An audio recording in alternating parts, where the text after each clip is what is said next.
Welcome to Talkin' Ball with Scott Theisen and Drew DeArmond. Call into the Neighbors Wealth Management Hotline now, 256-576-4977. That's 256-576-4977. Now, here's Scott and Drew. And there you are once again. We're off. We're running. We're live. It's another brand new edition of Talking Ball on 97.7 ESPN The Zone. Scott Tyson, Drew DeArmond. Happy Tuesday morning, everyone. 7 o'clock on the dot as you make your way into work, into school. Safe travels there. 28 degrees on a Tuesday morning as we get you started. A lot of stuff that we want to go over today. A lot of college football news and notes. The SEC tomorrow night, they will unveil the entire 2024 college football schedule. Now, we already know Alabama's schedule to an extent for 2024. We already know that they will take Georgia, or they will meet Georgia September 28th in Tuscaloosa. We already know they're going to take on Tennessee October 19th. They're going to be at LSU on November 9th. They will have Oklahoma on the 23rd of November. The Iron Bowl will be November 30th next year. So next year, instead of Alabama playing a FCS team, then going into the Iron Bowl, it'll be at Oklahoma, and then the following week they will host Auburn. That we know from Alabama. But what we don't know is when they will play Missouri, when they will play South Carolina, and when they will be at Vanderbilt. We will find that out tomorrow. As for the Auburn Tigers, haven't had as many leaks on their schedule yet. Last night during Monday Night Football, with Eli and Peyton, Eli did give us, or I should say, Monday Night Football and ESPN provided, remember, because it's all going to ESPN next year, did provide us two more dates, or two more games, I should say. October 12th, LSU will welcome Ole Miss, and then Tennessee will welcome Florida on October 12th. Now, that is an interesting one there because Florida and Tennessee, kind of like Alabama in Tennessee, third Saturday in October, Florida and Tennessee has usually been reserved for the third Saturday in September. If you take away the COVID year, 2020, this series has only been played twice in October since 1992. That's Tennessee and Florida. One of those was in 2014. That's when it was played, the 4th of October. The other one, I think Tennessee and Florida fans will probably remember this one. Because of 9/11, the game was played in December 1st of 2001. Tennessee, that game there helped decide the SEC East. Rex Grossman, your quarterback for Florida. Casey Clausen, the quarterback for Tennessee. So those are two more games that we know that'll be set for October 12th. Now, remember, every SEC team next year will not have one but two bye weeks next year. So keep in mind, tomorrow night, SEC will unveil the rest of the 2024 football schedule. So we keep getting a little bit here and there, a little bit more tidbits on the schedules. 256-576-4977. You can join the program, join the show throughout the morning. We have got a lot of stuff we want to get to as well, a lot of college football news. Who's going to be where? How about Nebraska? Nebraska coming into Georgia's backyard and getting somebody. We're going to talk a little recruiting as well. about the Georgia Bulldogs. A question surrounding Jaden Daniels. We'll throw this out there about the bowl game for him. Alabama picking up a big recruit yesterday, a reclassification recruit that Drew said was coming, and it did happen. Monday Night Football's in the books as well. Didn't really pay attention to it, but we'll go over it. Here we go. Let's go out to the phone lines real fast. Mark from Spring Hill with us. Good morning, Mark. Hey, good morning, guys. One thing, too, Alabama's got next year is Wisconsin on the road to start the season. So not only will they have, a beefed-up SEC schedule, but, I think it's, again, another reason why Coach Saban, puts the team in position to be successful. As we, lost to Texas, I know, but it really, at the end of the day, could have been the thing that sort of helped us get in. In that Texas was good too, Yeah. Well, and it also turned out that South Florida was not as bad as we thought going into the game. Yeah, how did they turn out? I think they're going to a bowl game. I think they ended up with 6 wins this year, I think. Wow, okay. And I was going to ask you just a couple more questions if I could. I've got Washington beating Texas. The more I think about it, they beat Oregon twice and then beat them pretty handily. And I just think Oregon was playing pretty good. And what are y'all's thoughts on that game? That one there, I think Washington has a chance in that one. I think they have a chance. Now, I think Texas probably may be the better team, but for some reason, every time we think Washington is going to lose, Washington comes out and does what they've been doing all year, play at a high level, and get a win. They were not favored in that game against Oregon, but yet they go out there and they storm. They storm out to the big lead, and Oregon has to come back, eventually takes the lead, but then Washington finishes it off. So every time we count Washington out, they find a way to get it done. So that's why I'm not fully sold on the fact that Texas is for sure going to win this one. I think it's going to be really close. Would I be surprised if Washington wins? No. Would I be surprised if Texas wins? Probably not either. So I don't think there's a lot of surprise in that one for me. Is it a toss-up? What's the line? To me, it is. Right, to me, it's a toss-up. Let me check and see what it is.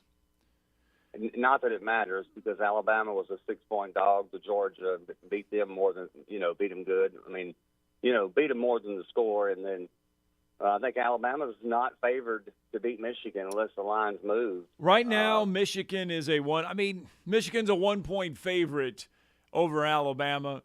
Texas is a 4-point favorite right now over Washington. And then I have a feeling those lines will move as we get closer.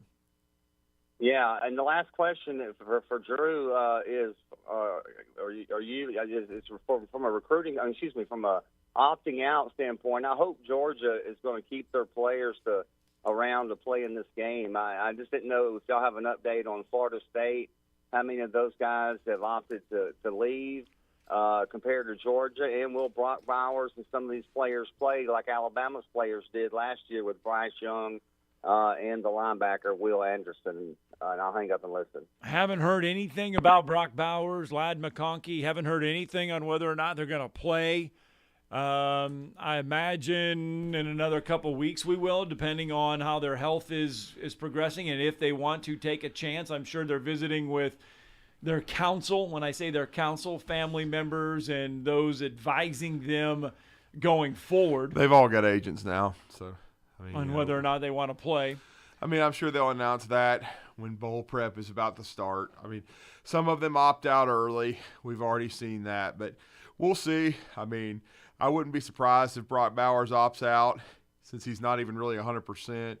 So it's tough to say. Ladd McConkey, same thing. He's hurt. So it's going to be interesting to see. I don't care who opts out. They're going to kick the hell out of Florida State. Let's see here. I just want to see. Right now, Georgia is sitting at a 14-point favorite over Florida State. Because Florida State's, they're going to get their backup QB back, but they're not going to get Jordan Travis. Right. And they've already had some other guys opt out, Johnny Wilson among them. So they're not going to have all their guys. So I just like where Georgia is. I think Georgia's got more depth and more young guys and will be ready to play, and I think they'll win the game. Now, in this situation a few years ago, don't forget, I mean, it was probably Tom Herman's biggest win at Texas, but Texas beat Georgia in the Sugar Bowl, and Georgia had some guys opt out. But I think the Georgia program is in a much better spot now than it was then, and I think also when you look at it, I think, Florida State certainly is, but I just don't think they have the depth that UGA does. So, but again, we'll see. I mean, I'm sure a lot of these opt-outs are going to happen. As bowl practice begins, they'll have guys announced, and who knows, maybe Bowers will play. I mean, I'll be honest. Last year, when Alabama, we knew they weren't going to be in the playoff, they went to the Sugar Bowl and played Kansas State. I wasn't sure that Will Anderson or Bryce would play. Right. I thought they would both opt out, even though, look, they were making both a ton of NIL money and they were being well compensated, and they decided to, I think they signed, insurance policies, and they decided to play. So they decided to go out, even though they both knew they were going to be, extremely high draft picks in the top 5 in the draft, and it turned out to be 1-3 with Bryce and Will, but they both decided to play. And I don't think Alabama had any opt-outs, which is extremely rare in this. Now they had about 10 plus that went in the portal. Because right. If we remember correctly, Alabama barely had a 2 deep for the offensive line. There was in some positions they didn't even have a backup per se. I mean, it was just there was very few offensive linemen available because so many of them went into the portal and went to other schools and fell on their face. So right now, this is interesting. And I wish we could go back to the day where bowl games and you'd be like, yes, everyone's playing. I mean, not even a question, not even a threat of whether or not someone was going to play in a bowl game. Right now, there are already I think there's 82 teams playing in bowls this year. Yeah. There's 16 bowl teams with their starting quarterbacks in the transfer portal. Yeah. Oklahoma. These are just some of the bigger names. Oklahoma, Ohio State, their next school. UCLA, Boise State, Oregon State, Boise Duke, State's too. Minnesota, Texas A&M, Miami, Kansas State, Utah. Those are quarterbacks that are in the transfer portal. 3 schools, USC, SMU, and Florida State, their starters are already out, not because of Florida State's injury. USC, Caleb Tulane, I should say, has decided to forego and head to the NFL draft. We can also add, I believe, North Carolina to that list because Drake May yesterday making note that he is going to forego his final 2 years of eligibility. He was a redshirt sophomore. And he is headed to the NFL draft. I mean, he could be the first pick. I mean, knowing the way this process works. I mean, he didn't have a Heisman Trophy year, and his team wasn't very good. They were from a weak sauce league, but he's extremely talented. He should have gone to the portal and gone to Alabama because then he would have been the first pick overall. But, again, it is what it is. It worked out for Alabama. And, Jalen Milroe, I believe he's coming back to Alabama. I had somebody on X ask me yesterday if he was going into the transfer portal. I mean, you can't make this stuff up. I mean, because he thought Julian Sang was going to come in, never had taken a snap in college, never, hasn't practiced one day with Alabama and going to win the job. I mean, because he's a 5-star quarterback and the number 1 quarterback in the country. They don't ever learn. Goodness. People don't ever learn. They think it's a video game like you're playing Madden and you just create a guy and then you just, you can just plug him in. Manny knows what I'm talking about here. He's the video gamer, but it's like they just think you're just going to plug the guy in. He's going to be a 99 and you just start throwing the ball all over the place. That's just not how it works. I mean, you've got to grind, you've got to learn, you've got to earn the respect of your teammates. I mean, there's no way. First, and then he asked me. He said, "Well, and NIL's for real. Like Alabama's not paying NIL. You don't think? I mean, Bryce Young only made $2 million. Is that? Can you live off $2 million? In this economy. I mean, come on. I mean, I know it's bad, but I mean, if you're the Alabama quarterback, or if you're even Jaden Daniels winning the Heisman, if you're a quarterback at a prominent program, and I don't know, the top 15 in the country, and you have a good NIL program, and I know certain NIL programs are better than others, but you're not going to win at the highest level without a good one. Right. You ain't going to be worried about NIL money. Okay, and I refuse to believe that every kid out there, some are, but that every kid is worried about getting paid the highest dollar possible. Because if you're Jalen Milroe, you're in the college football playoff, you've had an unbelievable, end of your season. Of course, do I think he would vet what his pro prospects were? Yes, but you just got through talking about Drake May, Scott. Yep. You're just talking about Jaden Daniels, who won the Heisman. This is going to be a loaded quarterback class. Oh, yeah. So yeah. I would think he would not be amongst probably the top 5. Now, people want to bring up Anthony Richardson, but guess what that was last year? To me, it was a weak quarterback class. Okay, and so I think if I'm Jalen Milroe, and I'm making a lot of NIL money, and to be honest, the more he wins, the more he makes. It's kind of the way this works. You're going to get a ton of pub going into the offseason. You're going to be the entrenched starter. I mean, if he comes back, there is no way in hell that Julian Sayin has 1% chance of unseating him unless he's hurt. Okay? Even 1%. I'm even going to say it. 99 is 100% cod lock that he's the starter unless he gets injured. Okay? And he would have to play exceptionally poorly to lose the job. But you would think he would continue to get better, so he would stay. And so that's what I'm saying. And then you would have a chance in next year's class to go higher. Right. Because right. there aren't as many you just mentioned it. I mean, my Lord. I mean, Oklahoma's guys in Oregon. Yeah, they're all. Literally, if you're looking ahead to next year. Right. I mean, Jackson Dart is back for Ole Miss, so that'd be potential maybe in there. The SEC next year, as far as quarterback class goes, is going to be loaded. Yeah. And next year's SEC class. You just mentioned Jackson Dart. I wouldn't think he would leave either. Matter of fact, I think he's already announced he was returning. Jackson Dart, Quinshon Judkins, and one other big Ole Miss player announced yesterday. And then the wide receiver, that they are coming back. Yeah. So Lane Kiffin returning the band, the offensive band back together. They're all coming back. Then you have the Missouri quarterback who will be back next year. Brady Cook. He'll be back next year. Cook, yeah.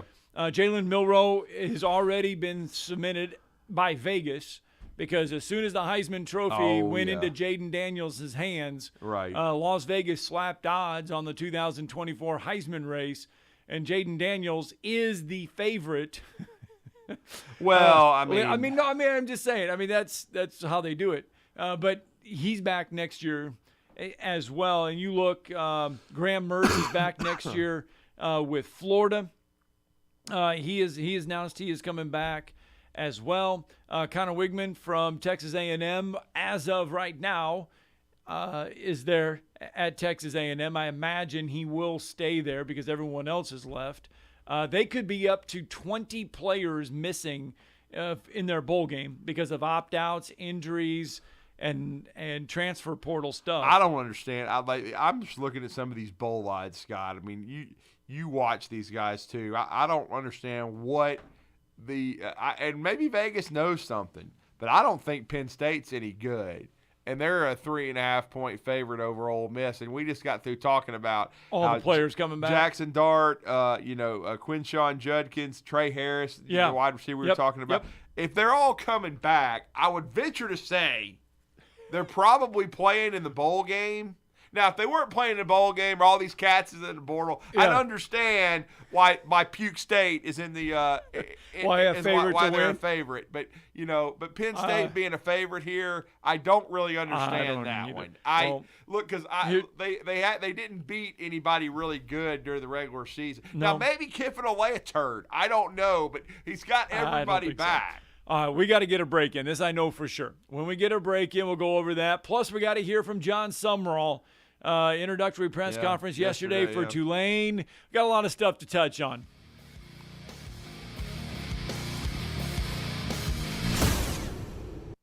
You're listening to Talkin' Ball on 97.7 ESPN The Zone. Just got another wreck in New Hope. This one's coming in as 431 and Peter Lane on the southbound side. The head one northbound, 431 and Ed Spears. I'm not sure if it's going to end up being the same wreck or not. We got a wreck reported on I-65 northbound about the 340. Apparently part of it's back at the 334. State troopers working on that one. Dr. Sandman has the Somnodent, a safe, insurance-approved alternative for snoring and sleep apnea. Dr. Randall Sandlin, 350-CARE. Captain Nick in the North Parkway Popeyes Skywatch Traffic Center. Specializing in simple and affordable rentals, McCurry Van and Car Rental can make sure you have just the right vehicle for your next family vacation, weekend getaway, or if you just need transportation while your vehicle is being repaired. McCurry carries Ford Transit vans and Mercedes Sprinter vans, trucks and work vans, and more. And they offer discounted rental rates for long-term rentals. Now with 4 locations: Athens, Muscle Shoals, Coleman, and Huntsville. Log on McCurryRentals.com to make your reservation now. That's McCurryRentals.com. These days, saving time is important, and saving money is even more so. That's where Eagle Masonry and Insulation comes in. Over the years, Eagle has expanded their services to meet the needs of folks like you in our area. If you need masonry, brick, stone, or block work, Eagle should be your first call. They can even help if your property needs grading, erosion control, and Eagle can handle dirt haul-off. Call Eagle Masonry and Insulation today at 256-755-1556. Eagle saves you time, and Eagle saves you money. At Bryant Bank, we believe your goals are worth chasing, and every step along the way is worth celebrating. From your hopes for the future to the challenges that keep you up at night, we're here for you. Bryant Bankers put care into action to help you live legendary by stepping up when you need us most and doing what's right even when no one is watching. Come experience a local bank whose people greet you by name and treat you like family. Bryant Bank, member FDIC. Next time you're online looking for landscaping inspiration, open Instagram and check out Southern Gent Landscaping. They can help make your yard your dream outdoor oasis. Southern Gent Landscaping can handle it all, from landscape maintenance and installation to irrigation and hardscapes, even AstroTurf. Turn your yard into a landscape you'll be proud to show off. Call Southern Gent Landscaping at 256-509-6088. 509-6088. Southern Gent Landscaping. Professional landscaping performed with satisfaction guaranteed. Are you tired of chasing a roofing contractor to show up on time, or even show up at all? I'm Sam Fleming with Fleming Roofing and Restoration. Our motto at Fleming Roofing is we show up. Our goal at Fleming Roofing is to provide the reliable customer service that you deserve, and we have the resources to meet all of your roofing needs: residential, commercial, industrial, replacement, or repairs. We are manufacturer certified for roof coatings, single-ply membranes, and asphalt shingles. Whenever you need a roofing professional you can count on, call Fleming Roofing and Restoration. We are committed to finding the solution that meets your needs. We don't have quotas or heavy-handed sales tactics. Fleming Roofing, we have expert experience. We show up. Free estimates: residential, commercial, industrial, replacement, or repairs. Check us out at FlemingHSV.com. FlemingHSV.com. When you need a quick response, it's Fleming Roofing and Restoration. We show up. From heirloom diamonds to contemporary jewels, Loring & Company is the place to find something truly special. Whether shopping for a diamond ring for that once-in-a-lifetime occasion or marking a milestone birthday or personal achievement with a Rolex watch, you'll find just the thing in our edit of the world's most sought-after brands, including David Yurman, Roberto Coin, Marco Bicego, and Fopay. Expect a treasure trove of the world's most unique, even breathtaking earrings, rings, necklaces, and bracelets, making choosing just one piece a challenge in itself. Loring & Company Jewelers on Airport Road.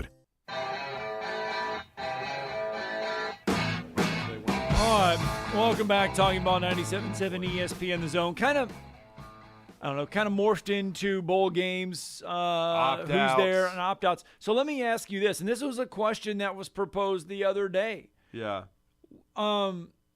Should Dayton Daniels become the first Heisman winner to opt out of a bowl game? That's a tough one. I mean, the thing is, though, I think he has a chance to be a first-round pick.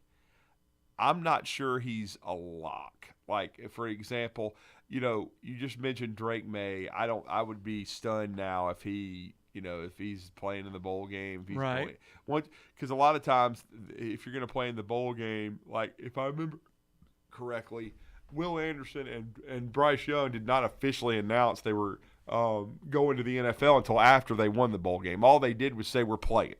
Yeah. And then shortly after the bowl game, a day or two or whatever, Alabama, they always have that. You knew it was coming. You knew it was coming, but they didn't announce it. So with Drake May announcing it, I would say that he's out. So he's not playing at all. He's done. He's going to go ahead and prepare for the draft. The longer it goes, I think, it's just like what Jaden Daniels had to do to cement the Heisman. Because remember, Scott, he didn't play in a conference championship game. No. So he had to give them an impression and run up big-time stats against Texas A&M and stuff. You make sure he got 40 touchdown passes. He threw for 3,800 yards. We talked about it on the show yesterday. He rushed for over 1,000. You had to make an impression. So to me, my guess would be 65-35 he would play because he could put up more video game numbers and impress these NFL people. Because I just think right now there's other quarterbacks that started the year ahead of him on the pecking order. But he could skip it, get an invite to the Senior Bowl. He could, but I still say, now you're risking injury, but I still say that having a huge bowl game can make another impression on these NFL folks. Now, right. Would it stun me if he opts out? No. And there's been, and I know Bandy and John had a guy from LSU on yesterday, and he was talking about the chances of this, and he was talking about Malik Neighbors, and this doesn't make any dang sense, but he was talking about him being so close to some all-time records at LSU, just playing a half. And then, why? That makes no sense. And then scripted him some touches, you could. That's a mockery. That it really is. I mean, how do you know they're not going to double team so you can't get him the friggin' ball? Yeah. Come on. I would say either you play or you don't. You know what I'm saying? So make up your mind. If you don't want to play, if you're afraid of injury, then don't play. But to me, and with Malik Neighbors, he didn't even win the Biletnikoff. Am I thinking he should have? If you look at numbers, yeah. But they were, talking about Marvin Harrison Jr. and blah, blah, blah. And so they basically gave the award out by midseason. It was pretty much good if he didn't get hurt. The Biletnikoff? Yeah. That was already over. Yeah. So, but if you're because of what he did last year, because of what. Here's my thing with Malik Neighbors and Jaden Daniels. You could both make huge impressions in the bowl game. Like, what if Malik Neighbors has 200 more receiving yards? Right. And so you cement yourself as a first-round pick. What I'm saying, and these dudes may decide to opt out, I'm saying they could still make huge impressions in their last game at LSU and use that momentum to go into getting an invite to the Senior Bowl. Because remember, they changed the rules. I think even as juniors now, you can go to this thing. And you can you can. And then you can use that as momentum to go to the Senior Bowl and continue to impress. To me, now I understand the risk of injury, but do the Bryce Young, do the Will Anderson. What if you go ahead and you get an insurance policy? 256-576-4977. Be a part of the program. Be a part of the show this morning. Just kind of wanted to bring that up. As far as other bowl games go, and you're looking at it right now, if you wanted to talk about the playoffs, neither Texas, Washington, Alabama, or Michigan, surprise, surprise, have anybody big time not playing. Right. Those are all intact. The only quarterback for Alabama that will not be there is Tyler Buckner because he's in the portal for lacrosse. To go back to Notre Dame again. Yeah. Other than that, as the games get closer, we'll let you know who may not or who's just not feeling like playing that day. What we do know is that Alabama did get a big-time recruit yesterday, in-state guy, but the news is, not that they got him, the news is that he reclassified.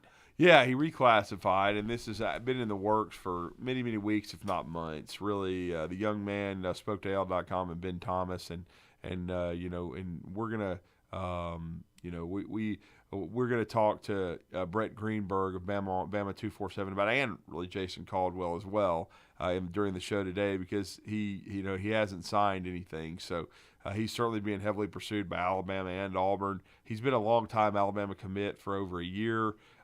He committed during his sophomore year last year during their run to their first state championship in school history at Saraland. But it's Ryan Williams, and he immediately, upon reclassifying, he was the number one prospect in the 2025 class in state, Scott. But he's so good that immediately upon reclassifying to this class, to 2024, he is number one. Now he's going to have to finish school, and what we mean by that, the entire school year. He's not going to be able to graduate in 2.5 years, because the first question people want to know is, will he sign in December and then turn around and enroll in the college in January? No. Could he sign in December? Theoretically, yes, but from what we hear, I think he's going to sign on his birthday, February the 9th. Then he is going to graduate a year early from Saraland in May. And then by June will be on campus, at the school where he signs, which I think is going to be Alabama. But he would be in school at Alabama. So, yes, he would play this fall. Right. But he's going to have to finish school. He will not be in spring football for Alabama. Right, no. So, right. So it's Ryan Williams from Saraland. He's electric. I first started hearing about him last year. I think he played on the varsity at Saraland as a freshman, but he grew to prominence as a sophomore, became the first sophomore in history to win the Mr. Football Award. He's trying to become the first to win it twice. And we will see if that happens, because there's Jalen Mbakwe, who led Clay Chalkville to the championship. There's Cam Coleman, who led Phoenix City to a championship. Yep. It's a very talented senior class, so we will see who wins it. But Ryan Williams reclassifies. There was some talk and thought that and some hope from Auburn sources that he might flip his commitment to Auburn as well. I don't think that was ever the case. I think it was always a deal where he was going to just announce his reclassification. He just wanted to wait to get done with the high school football season. He didn't want to be a distraction, didn't want to announce it during the year. And so they just had a little press conference, and AL.com was there, had some coverage. And so, again, he's certainly reclassifying. And there's thoughts that he might take visits. He hasn't said for sure if he will, in January. But he was on campus at Alabama through the weekend after the state championship game. I believe he told AL.com yesterday he was going to go back to Tuscaloosa. He only missed one home game this year. During that week he did go to Auburn. He has not visited Texas. His quarterback classmate, KJ Lacey, who is not reclassifying, he'll be back next year as far as we know. He has not announced anything. He is committed to Texas. He's visited Georgia several times. So there's thought that he could take 5 official visits. We'll see, but if he does, I mean, certainly that would create even more intrigue with this thing. But it would be I would assume that he would visit Alabama, Auburn, Georgia, Texas, and we would see who else potentially could get visits from Ryan Williams. But he's a guy that it would be wanted by everybody in the country, no doubt about it. All right, it's going to break him. When we come back, could Georgia lose their top quarterback in their recruiting class? We'll explain all of that. We've got a lot of other stuff to get to. Plus, I swear, we will hear from John Summerall. Yeah.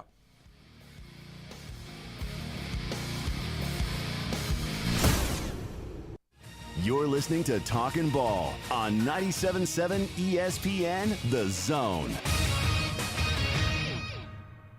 From the Fox 54 Weather Center, I'm Chief Meteorologist Jordan Dressman. A partly sunny sky this afternoon. Temperatures climb into the mid and upper 50s. We're going to drop into the mid 30s as we head into the overnight, early into your Wednesday morning. Maybe a little more cloud cover on Wednesday afternoon. I still think we're going to get to enjoy a fair amount of sunshine. Temperatures climbing into the mid and upper 50s. A couple of us making a solid run at 60 degrees. I'm Chief Meteorologist Jordan Dressman on your home for ESPN Radio, 97.7 ESPN The Zone. Apparently that wreck 431 in Peter Lane in New Hope is the same wreck that we were reporting at Ed Spears. They've cleared everybody off of it. Still maybe trying to clear that one at Ed Spears on the northbound side. That one had injury and entrapment. And we got a wreck in two places on I-65. Part of it is at the 334. That's Priceville. The other part's across the bridge about the 340. State troopers working on it. Officers, construction workers, and first responders put their lives on the line every time they step on the roadway. Why not make it safer for them? Slow down or move over. It's the law. Captain Nick in the Jordan Lane Popeyes Skywatch Traffic Center.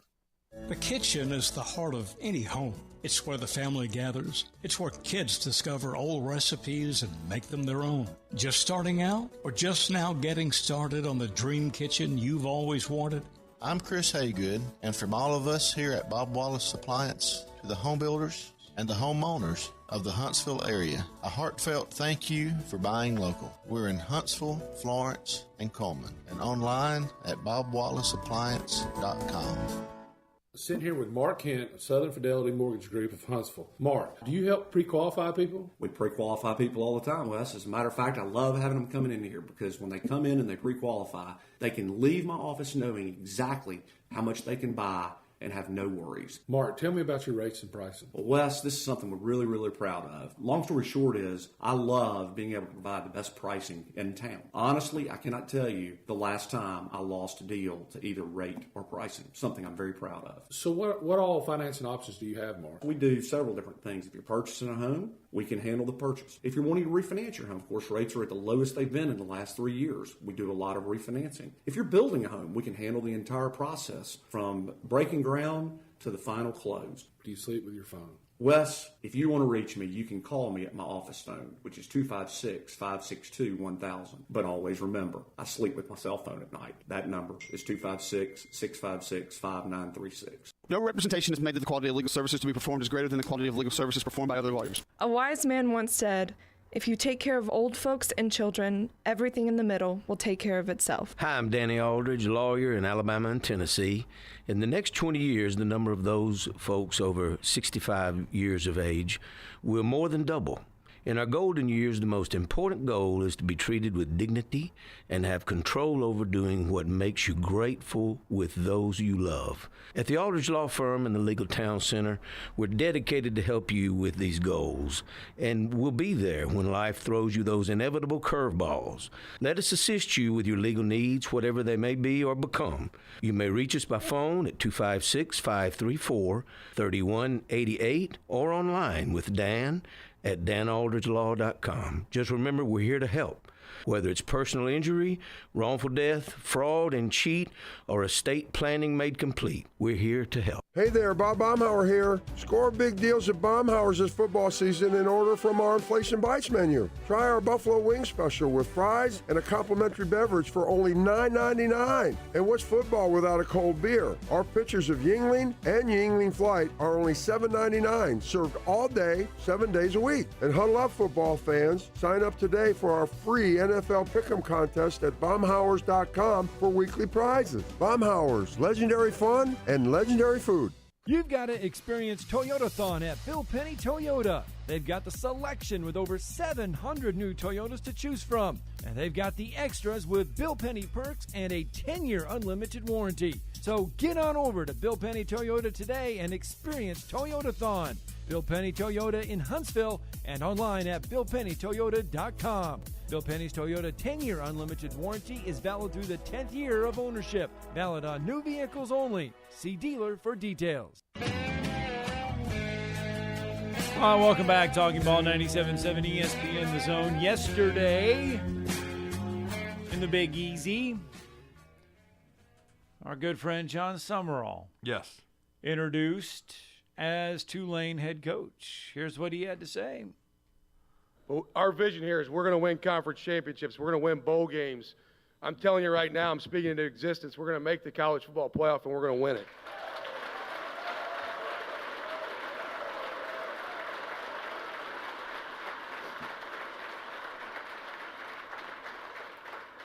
And we're going to sell out this stadium every time we play it. We need your help.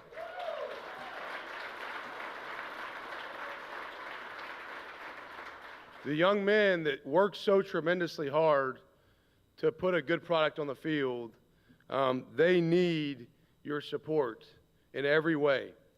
They feed off your energy when you're at the game. If the stadium's full, I can promise you they're going to play with just a little extra juice. And we've got a great home venue. Ullman Stadium is a fantastic venue to play home football games on this campus, and we need it rocking every time we play here.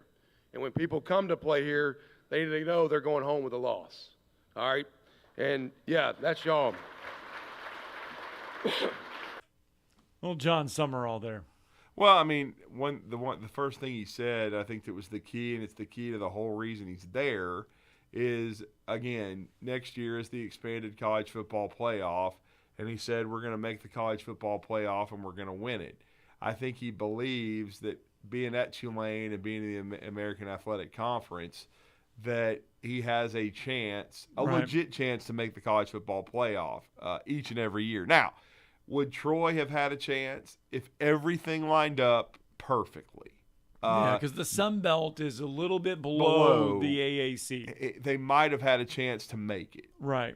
During not every year. No. Because, again, this is a situation where at Troy, he went 23-4 in his 2 years there, Scott. But I don't think either time they would have made the playoff. They would have just been out of it. You're probably going to have to go at Troy probably 11-1 or 12-0. Probably 12-0, honestly. Right. Because you're going to have to be the only undefeated Group of 5 team, and you're going to have to, probably still win an argument over a Tulane. Say a Tulane was 11-1.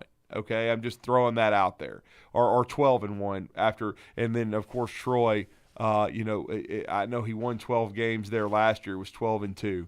But say Troy was 12-1, and then he wins a 13th game in a bowl if he'd won 13 last year. But I'm just saying, if you come upon an AAC champion Tulane that's 12-1, right, and a Troy team that's 13-0.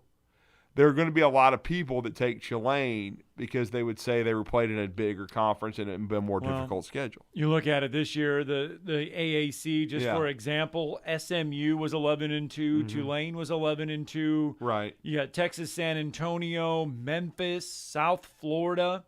By the way, South Florida, we talked about. Yeah, they this were in the 6. very They won 6 and went to a bowl. They finished 6-6 this year, 4-4 in the conference. And remember, when Alabama went down there, it was this South Florida team is so horrendous that this should be a 30-point game, even without Jalen Milroe, right. And it wasn't. And everyone's like, Lacrosse "Oh my gosh, started. what's going on with Alabama?" Yeah. It may have been also a little bit underestimating how decent South Florida. Well, their quarterback was pretty to be. good if you watch the game. Yeah. I mean, I thought they looked like a decent team, and as you said, they ended up making a bowl, so that probably helped Alabama. So I just think when John was making the decision, and we know that he was heavily involved in the searches at Mississippi State because Steve Robertson confirmed that for us on the show, and then we know that Duke. We heard that he was, the insiders were saying he was on the short list at Duke before they hired Manny Diaz. It'll be a disaster. But anyway, then of course John, the Tulane job came up when Willie Fritz went to Houston. Right. I just feel like that was probably one of John's thoughts in his decision-making process was, he'll get his salary doubled or tripled. You're in the AAC, and it gives you more room for error, which you can be a 12-1 conference champion and get in. Now, easier to win at Mississippi State or Tulane? Oh, Tulane. In their conference. I mean, right. Mississippi State, it's very difficult. Now, better to recruit at Tulane? Well, I wouldn't say that. I mean, it's an SEC school. Right, but it's hard to recruit at State. But in some ways, you can get good players. But the thing with State is, in a 12-team playoff, will they have opportunities? I think so. Yeah. But again, I think being in the SEC, it's going to have to line up perfectly. Like the one year they would have made it was when Darth Vader had them number one. When we had Ole Miss and State number one both. Yep. I think they both would have been in a 12-team playoff. But again, that even those years for them, it's harder. Okay, Mississippi State has been more of an 8-4, 7-5, 9-3, 8-4, 7-5 type program, which means you're probably on the outside of the playoff. Okay, so but Tulane, you can still recruit, and you'd have an easier path because the AAC is not nearly as difficult as the SEC, and yet you're still going to be in the conversation because it would have been interesting this year. I think Tulane would have just missed the playoff. Now, they would have been in it last year. This year, I think they just would have missed it probably because Liberty would have got in being undefeated. Oh, yeah. I mean, and don't forget, Tulane didn't make the and championship SMU game. is right there as well. I don't know where SMU. Yeah, SMU won the AAC as they were able to defeat Tulane. So I think both SMU and Tulane would have just missed the playoff, and there would have been a lot of conversation because Liberty's league, as we all know, is not as difficult as considered as difficult anyway as the AAC. Yeah, because Tulane was not inside the top Conference 25 in the college football playoff rankings. The last one that came out, Tulane did not finish inside the top 25 because they lost to SMU. SMU was 24. Liberty was 23. Yeah, Liberty would have gotten in. Yeah. And SMU, I don't know if SMU would have made it because I think they only take one group of five champion. They take one. And that would have been Liberty. And there was conversation, remember, after SMU beat Tulane, like, would they take 11-2 SMU into a Big Six Bowl or would they take Liberty? Because Liberty came from Conference USA, which is not as difficult. Right. But they rewarded, Liberty to allow No Hair Brando to at least be happy with that. No Hair Brando. I like Blambo better. Oh, you mean Brand Blow? Brand Blow. There we go. Yeah, I do. Let's get a break in. College football recruiting news and notes. The Georgia Bulldogs could be losing their top prize as quarterback recruit. We'll explain.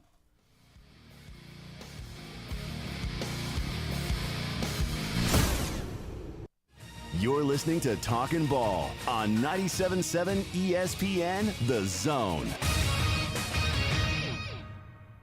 Just got a new wreck in Decatur. This one's going to be 6th Avenue near 5th Street. Got a motorcycle involved. It is an injury type. Sounds like they're going to auto-launch a medical helicopter on that one. And they may still be trying to clear a wreck on 431 northbound near Ed Spears. That's near New Hope. That one had injury and entrapment. D&L Refrigeration repairs heating and air conditioning units for homes and businesses. D&L 256-652-1207. State license 08091. Captain Nick in the North Parkway Popeyes Skywatch Traffic Center. Ann Adams with Berkshire Hathaway Rise Real Estate is the one name to know if you're buying or selling real estate. With years of local experience, Ann Adams offers buyers in-depth knowledge of the local housing market and will narrow available properties down to those you'll be interested in so you can save time when shopping for your new home. If you're ready to sell, Ann offers a seamless process using accurate pricing and expert negotiation skills to make sure you get a fair price for your home. Call Ann Adams today at 256-337-2625 or log on bhhsriserealestate.com. Great food and the best live entertainment is what it's all about at the Furniture Factory Bar and Grill. Head to downtown Huntsville every Tuesday for karaoke on the only outdoor karaoke stage in North Alabama. Thursday night is the Valley's longest running and biggest bike night. Food and drink specials, giveaways, and live music on the patio. And the Furniture Factory menu is fully loaded with options from steaks to salads, plus a whole lot more. Featuring a weekday happy hour that starts at 3. 619 Meridian Street, downtown Huntsville, and online at FurnitureFactoryBarGrill.com. Do you have discomfort in your legs?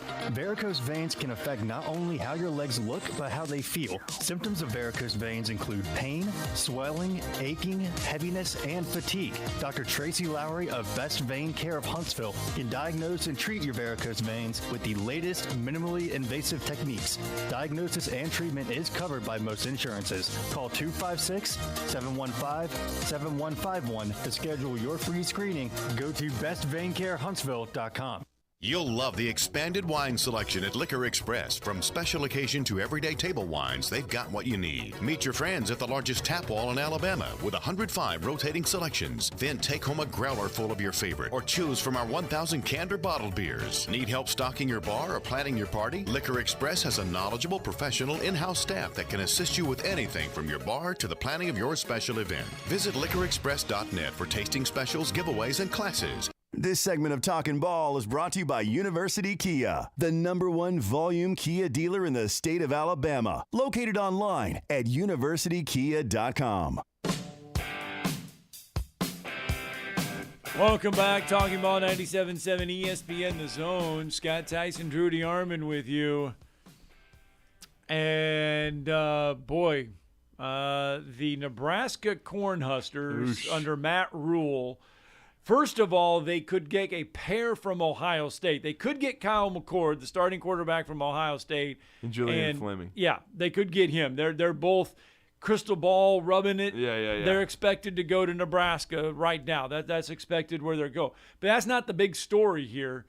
The big story is the fact that, and I don't know if it's a big story, but it's one of note, is that they could take away Kirby Smart's prized quarterback recruit in this recruiting class. Yeah, they could, no doubt about it. It kind of started breaking yesterday and surprised me because I hadn't really heard any buzz about it. Now, we all know that Dominic Raiola is, a Nebraska legacy. But his son, because he was a center, he was an All-American center there. But when you looked at it and everything started kind of leaking out, it was still sort of a surprise when Steve Wiltfong, works for 24/7 Sports. I had him on the recruiting blitz in the past because he's a guy that's as connected as there is in the recruiting world. But Dylan Raiola, Dominic's son, has been considered one of the top 2 quarterback prospects in the 2024 class, along with Julian Sayin. They're pretty much 1 and 2. And he had moved from, the state of Arizona to Buford, Georgia, to play his senior year of high school. And so everybody just thought he was locked in with Georgia, including myself. I know Georgia had taken another quarterback even before him in the class. It looked like they were going to take 2. But now with all that's been going on at Nebraska with Matt Rule and Matt Rule trying to get NIL lined up and being very aggressive in their recruiting pitch, all of a sudden out of the blue yesterday it was announced, and that's how this stuff changes so quickly. That's why it's even tougher for coaches to build rosters. But all of a sudden out of the blue, Dylan Raiola is announcing he's visiting Nebraska this weekend from the 15th to the 17th, and Steve Wiltfong says, I'm putting in a crystal ball for Dylan Raiola to flip from Georgia to Nebraska. And pretty much Georgia's written him off now in 24 hours. They've basically got him going to Nebraska.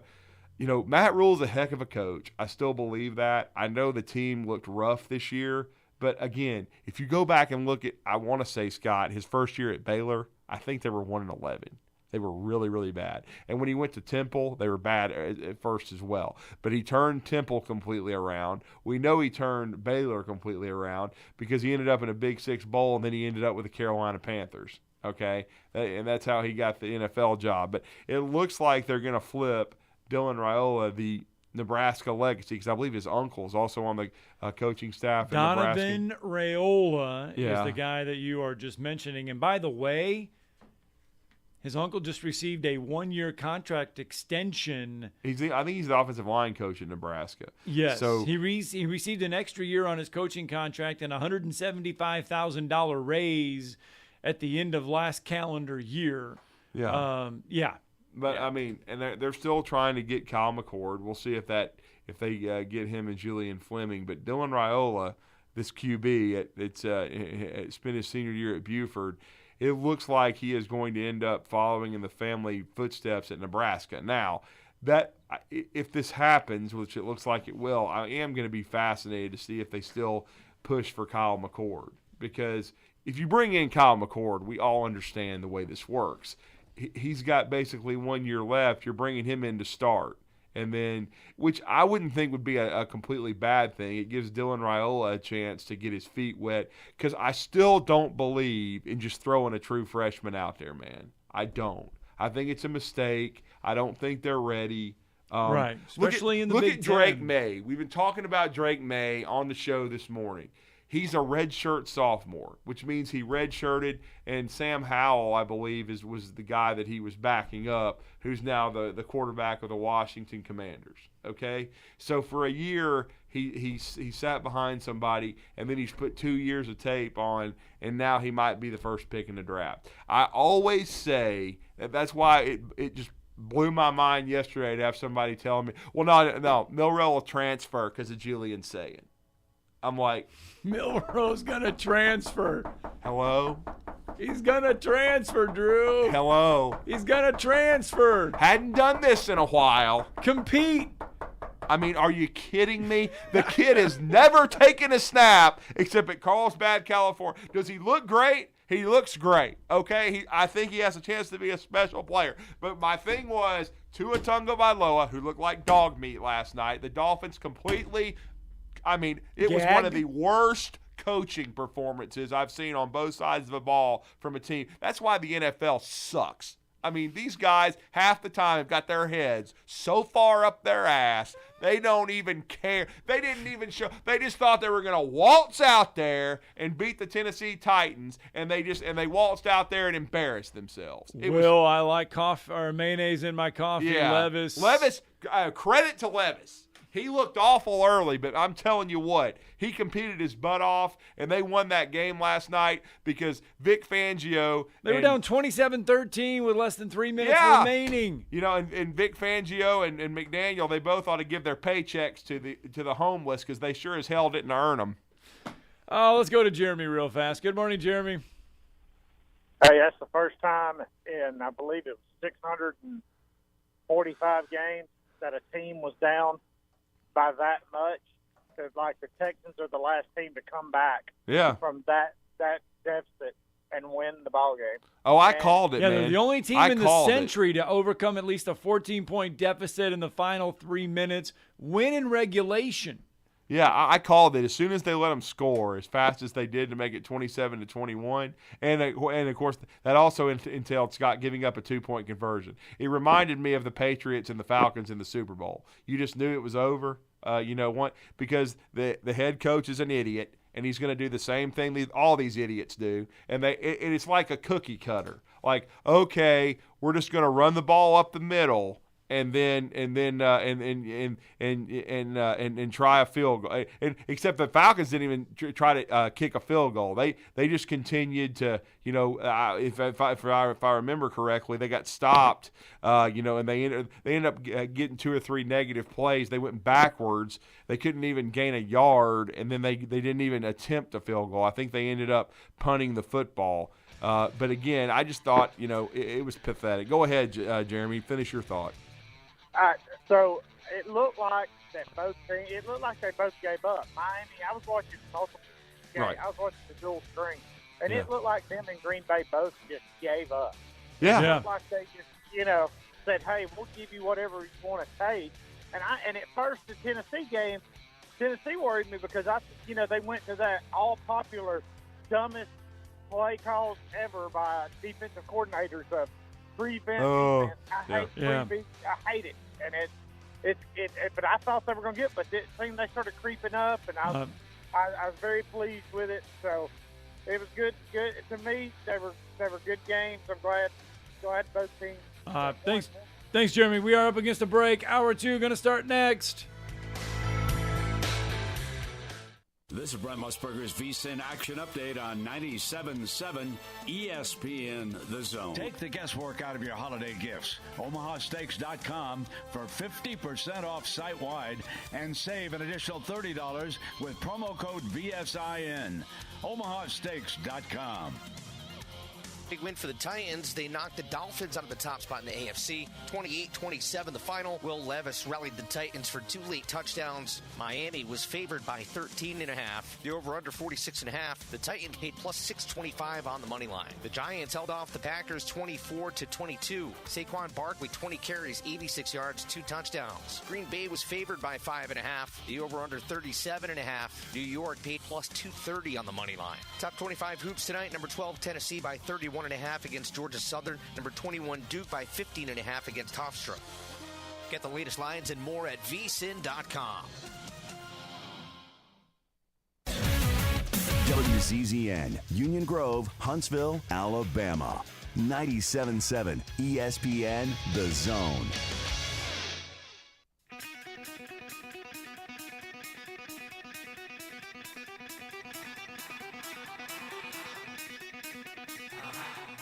Welcome to Talkin' Ball with Scott Tyson and Drew DeArmond. Call into the Neighbors Wealth Management Hotline now, 256-576-4977. That's 256-576-4977. Now, here's Scott and Drew.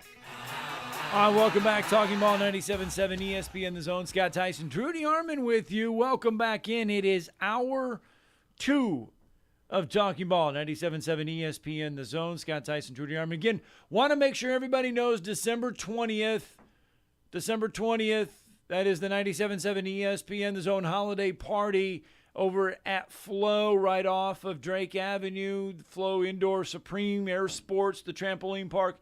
All you got to do is bring a toy for the Boys and Girls Club of North Alabama. That's right, Boys and Girls Club of North Alabama. That'll get you into the house, get you in to enjoy it. Bubby's Diner will be on hand, catering the event for us. If you got 3 or 4 family members that want to come, bring 3 or 4 toys. Everything we collect will go to the Boys and Girls Club of North Alabama. If you want to drop off a cash donation, you can. Please drop off something. We want you to be a part of this. We want to give back to the Boys and Girls Club of North Alabama. December 20th, 1 week from Thursday, we will be at Flow. It's the 97.7 ESPN The Zone holiday party presented by Eagle Insulation and our good friends, Talent Heating and Air. We could not do it without everybody's help. So there we go. And speaking of help, we need to talk a little recruiting. We need to talk a little college football, a little Auburn Tigers. They've been busy on the recruiting trail. A little bit of flipping. No, yeah, they have been. They've been busy in the portal. They've been busy on the recruiting trail. They've added pieces in the last few days to the wide receiver room, to the offensive line. We already talked about the Ryan Williams announcement, which was big, and it was great to see Jason in Tuscaloosa. He always attends the Super 7. He was there with Christian Clemente, as there was a lot of Auburn targets there. For pretty much all 3 days, they had guys to watch, starting on Wednesday with Cam Coleman, who recently flipped to Auburn from Texas A&M, and he's one of the top receivers in the country. This is probably as good a wide receiver class, especially now with Ryan Williams officially reclassifying in the 2024 group, as we've probably seen maybe in state history. I certainly will ask Jason that and more, and we are going to talk with Jason Caldwell of Inside the Auburn Tigers and Auburn Undercover, part of 24/7 Sports, as he's been kind enough to join us on the Neighbors Wealth Management Hotline. Jason, how are you doing, man? I'm good, guys. How about y'all? We're doing good. Is that an accurate statement with, Perry Uno Thompson, Auburn commit, Cam Coleman, Auburn commit, Ryan Williams, he's an Alabama commit, but is this as far as a top 3 receiver? And let's not forget Malcolm Simmons at Benjamin Russell as well. I kind of don't talk about him enough. But is this as good a wide receiver group as we've seen in the senior class in the history of the state? Yeah, I think it's ever. I mean, Mario Craver just committed to Mississippi State yesterday, played Chalkville. Another really good player. But there's several more guys in the state that in a normal year would be guys that might be getting a lot more attention, but because there's so many players in the state, yeah, I think it's going to easily be the most talented, on paper at least, class that Alabama's ever seen in wide receivers. And not a surprise. I mean, offenses are more advanced.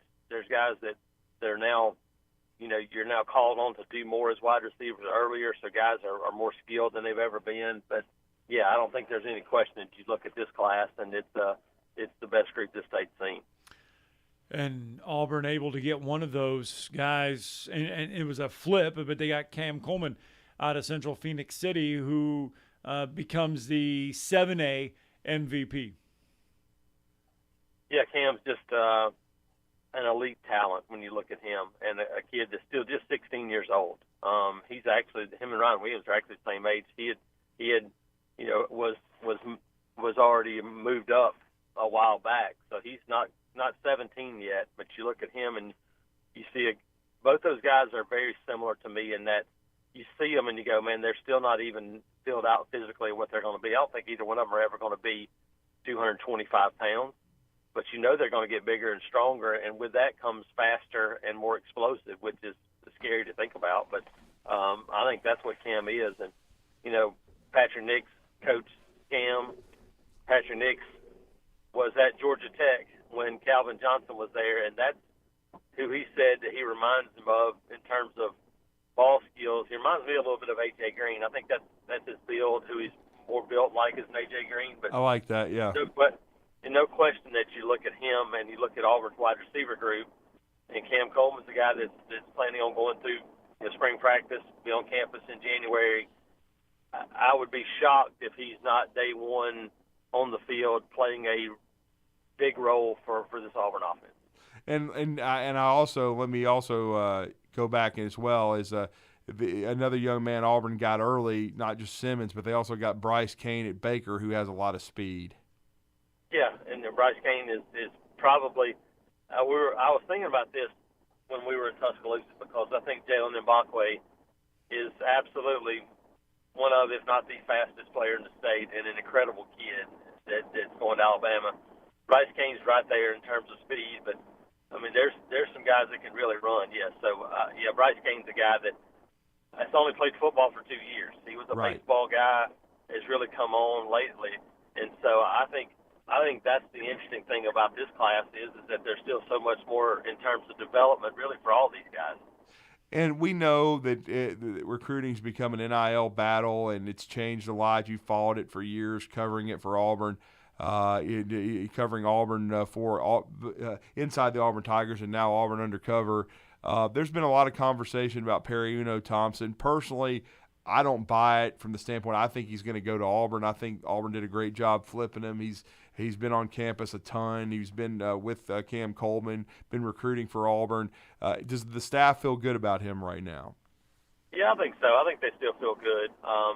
But, you know, it's one of those things where, like I said, I've been this is 24 years.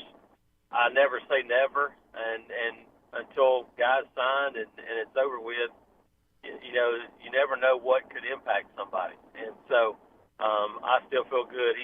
He's been one of those guys that's recruited other guys and talked about bringing other guys on board for quite a while. If he doesn't, he would have done something that I don't remember anybody doing, which was their off week. He drove from Mobile to College Station, Texas, to watch Auburn, Texas A&M in person. Yeah. Wow. Not as a recruit. He just drove out there on his own and sat in the stands. And so that to me showed the kind of that where he felt like Auburn was. So yeah, it would be surprising to me, but hey, I've been surprised before. Yeah, no doubt. And then Ryan Williams, this has been an interesting odyssey. I think everybody understood that he was very likely going to reclassify really by the middle of this season. He dominated last year as a sophomore. Was as good a 10th grader as I've ever seen. Won the Mr. Football Award. Saraland won their first state title, and then they nearly repeated this year. That was probably the best game of the Super 7. No disrespect to the 7A game, which is a great game. But when you think about star power, Alabama-Auburn commits in the game, he put on a show, 232 yards receiving, 4 touchdowns. He announces officially, and now looks like he's going to take visits starting in January, Jason. Yeah, you know, the plan, we talked to him Friday night and gave us a little heads up. Obviously, we everybody kind of knew it was coming. Yeah. But we talked to him about it then to kind of get some things ready for Monday, and he told us, hey, here's my plan. My plan is to sign in February. Here's the schools I want to visit. And so He talked to BenThomasMail.com yesterday and said he plans to sign February 9th, which is his birthday. Right. So if that holds true, then the next couple of months are going to be just insanity to watch to see what happens with Ryan Williams. Obviously committed to Alabama. Yeah. Still says he's committed to Alabama, but Auburn has made a strong push. But Texas, Georgia, LSU, those are schools that are going to get visits and see what happens with this one down the stretch for sure. Yeah. Busy on the recruiting trail. I mean, obviously signing day is quickly coming up, but they're also been busy. Auburn has in the transfer portal as well. Yeah, no, I think heading into year number 2, this has been a much more strategic portal for Hugh Freeze and his staff. Yeah. It's not hey, we need guys everywhere and we need a bunch of them like we saw last year. This has been, hey, we've got some spots that need filling, and obviously there's been some guys that, they knew they needed help at wide receiver. We saw that this season. We've already seen some guys that announced they're going in the portal. I wouldn't be surprised if there were 1 or 2 more of those guys. Obviously, you're bringing in a big signing class, big commitment class right now, but can you add to that? But Robert Lewis from Georgia State is a transfer wide receiver that committed after his visit. A guy that had a huge season last year for Georgia State and kind of his breakout season. 5'11", so not the big 6'4" guy, but just a guy that can make plays. So that was the first one that they've added. And then Seth Wilford is a JUCO offensive lineman. And this is kind of interesting because there's now three different windows of recruiting, in my opinion. Yeah. You have a high school window. You have a let's go get a guy for 1 year window. And then you have a in-between developmental window. Seth Wilford is an in-between developmental window. He's still got 3 years left to play. He's played a year of junior college. This is a guy that you're going, hey, if we have to have him now, then we'll develop and see how it goes. But we really feel like maybe in year 2, this is the guy that could step in and be a starter and be ready to go. So it's almost like getting an experienced high school guy that still has 3 years left to play. So there's kind of guys you kind of go, hey, 1 year guy to bridge the gap, high school kid to develop, and then this is a junior college player, much like Caleb Burton last year coming from Ohio State. He wasn't a high school signee, but you get him for the long haul. That's what Seth Wilford is. Well, and let me ask you this, because whether I'm following Alabama, Auburn, any of these schools, Scott and I have been kind of talking about this in the first hour. The COVID stuff is almost ready to make my head explode because I can't really figure out who still got eligibility. I guess I'll ask you because you follow, and I will because you follow it every day from an Auburn perspective. They brought in so many offensive linemen last year, revamped this offensive line through the portal. And I thought for the most part they were much better, and I thought it got better as the year went on. How many of these guys, Jason, are going to come back? Yeah. Well, we know a few. We know a few will not. Cam Stutz does his eligibility is done. He's a senior, right? Yep. Gunnar Britton's eligibility is done. Okay, so he's done too. Okay. Yep. Avery Jones, his eligibility is done. Okay, so 3. We know that those 3 guys would not return, and I think Jaleel Irvin as well, who's a reserve offensive lineman. So I think there's 4 of those guys that would not be back. Dylan Wade right now has been recruiting, helping guys. The plan is for him to return, which would be a big boost for Auburn. Obviously, talking about Dylan Wade, if you right now, if you're Auburn, you have Connor Lew back at center. Yes. Dylan Wade back. He played left tackle, but if you could find a left tackle, which is their goal, to slide him inside to a natural position of guard would be ideal. But you have Jeremiah Wright returning. You have Xavier Miller at right tackle. Too tall, yep. And then you have Jaden Muskrat returning, who came in from Tulsa last year as well. Dylan Cinda, who came in from Northwestern. Got some pieces there. So they've got some good building blocks.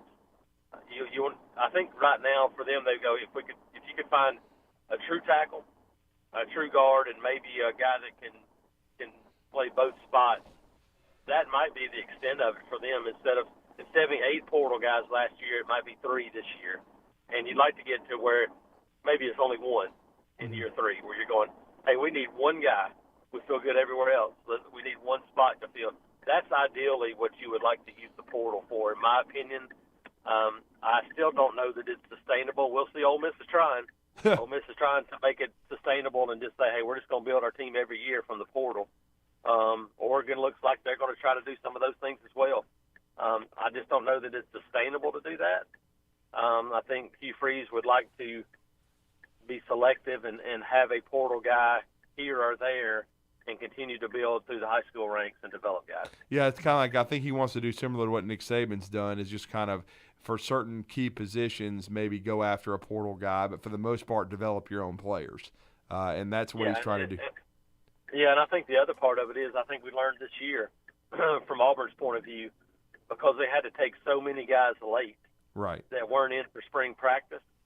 I think ideally right now the guys you want to get would be guys that are in for the spring, because it took Peyton Thorne a while to get settled in, and that's a guy that has started 3 years in the Big Ten. It's not like he was going to be overwhelmed, but it took him a while because of a new system, and it took Shane Hooks and Jair Shorter, and those guys never really settled into it at all.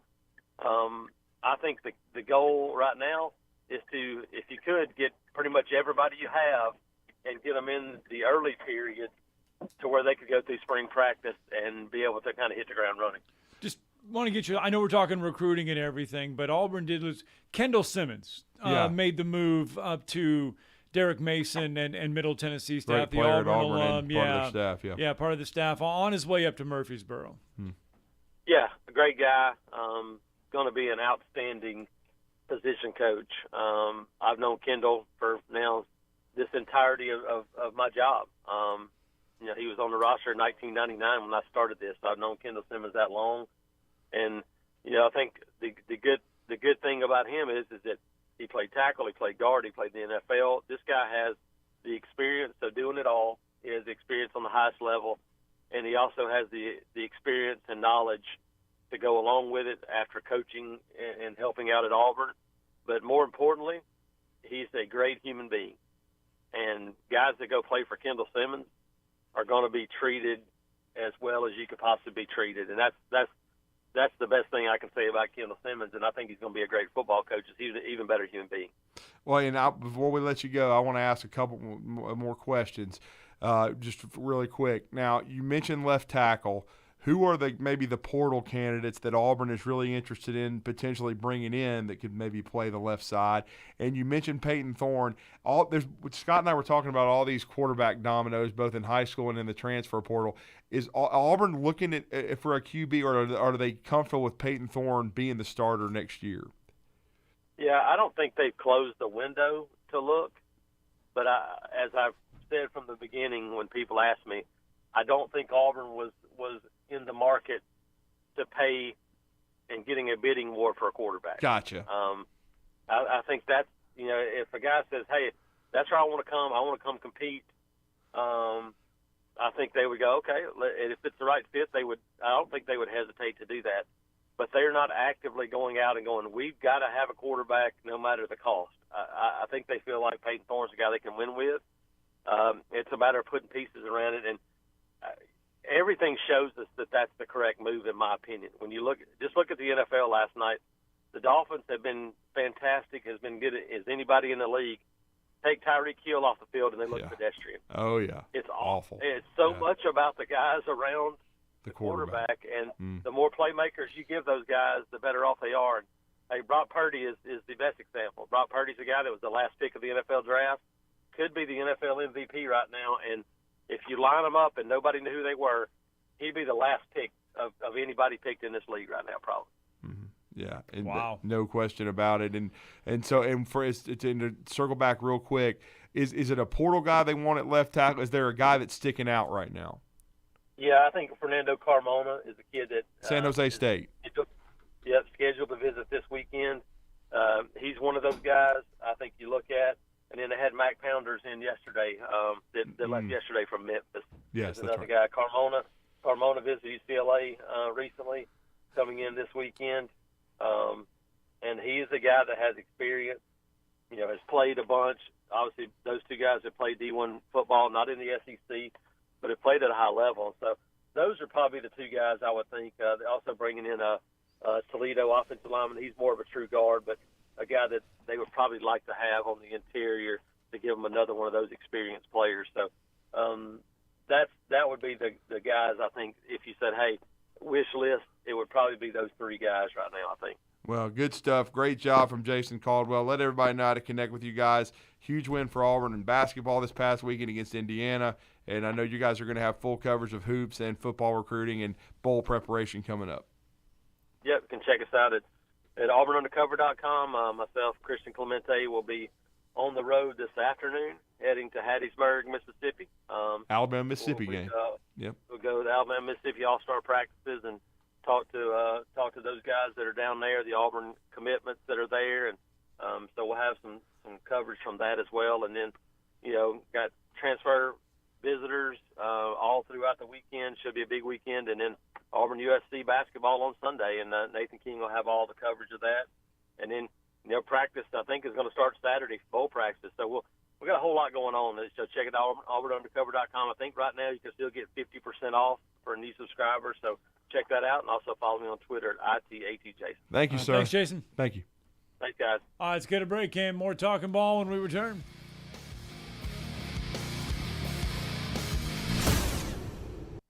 You're listening to Talkin' Ball on 97.7 ESPN, The Zone. Got a new wreck on 565. This one's eastbound, just west of County Line. Got a couple of injuries in it. Got one on 431 near Sutton Road. Apparently got a bus involved. They've checked it. No injuries in that one. Got a wreck southbound on the Hudson Memorial Bridge headed into Decatur. Left lane's blocked up there. And we've got Central and Gordon in Decatur reported as a no injury, but it's got blockage. You get 2 pieces of hand-breaded juicy tender signature chicken and a buttermilk biscuit for $4.99 at Popeyes. University in Jordan, 72 in Jeff, and North Parkway. Captain Eck in the Popeyes Skywatch Traffic Center. The kitchen is the heart of any home. It's where the family gathers. It's where kids discover old recipes and make them their own. Just starting out or just now getting started on the dream kitchen you've always wanted?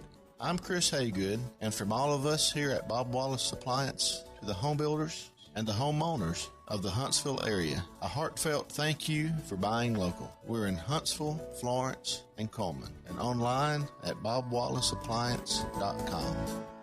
At Mr. Sparky, we're America's on-time electrician. Flickering lights and hot switches can be annoying, but they can also signal a major problem, or worse, an electrical emergency.